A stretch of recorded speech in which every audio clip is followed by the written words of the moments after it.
if you're going to pay for leads, you should first and foremost have an intake system where you capture people's contact information. Whenever you do paid ads of any sort, lawyers.com, LSAs, anything, you get a ton of people who are still in the tire kicking stage.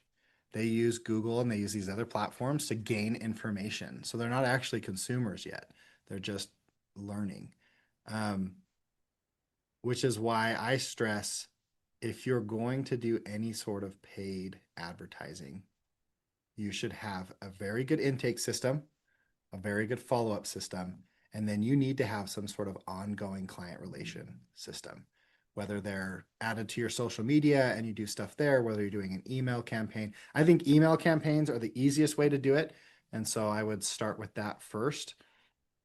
But you need to be able to stay in touch with these people, because every time you pay for it, you have now gained someone's permission to stay in contact with them. And you should stay in contact with them until they're ready to buy. We literally had someone hire us a couple weeks ago that my team followed up with for 11 months. No other divorce attorney would have followed up for 11 months, but we did. And we picked up a nice, that's ended up being a $9,000 case thus far. So, in retainers, we haven't earned all that money, but additional work came in. And since we know our fees, we could quote them the fee for the additional work, and they've paid $9,000 in retainers so far. So, just from following up. So if you're going to pay for leads, you should first and foremost have an intake system where you capture people's contact information. You need to have a follow-up system. So you do the sales conversation, and anybody who doesn't close, you have a follow-up system for at least 2 weeks to see if you can convert that warm lead into a hot buying lead.